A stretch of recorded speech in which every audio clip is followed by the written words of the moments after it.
Hello everyone, I'm back with another video. Here in this video we are going to discuss different ways to open Task Manager on Windows 11. So that's been said, let's get started. On Windows 11 there are different methods to open Task Manager. However, I will show you 3 simple, quick and easy steps to open Task Manager. First one, using Taskbar. For that, simply right click on empty area on the Taskbar.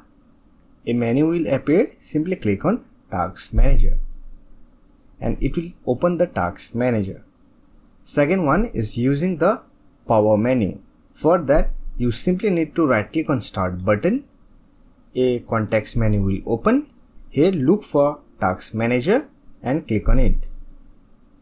And it will also open the Task Manager. However, if you don't want to use the graphical user interface to open the Task Manager, then you can use third method, using keyboard shortcut. For that, you have to press Ctrl+Shift+Escape key and it will open the Task Manager on your Windows system. So these are the simple and quickest way to open Task Manager on Windows 11. So that's it for this video. Hope this video was helpful to you. If you find this video helpful, don't forget to hit that like button and subscribe the channel for more videos like this. Bye for now. See you next video.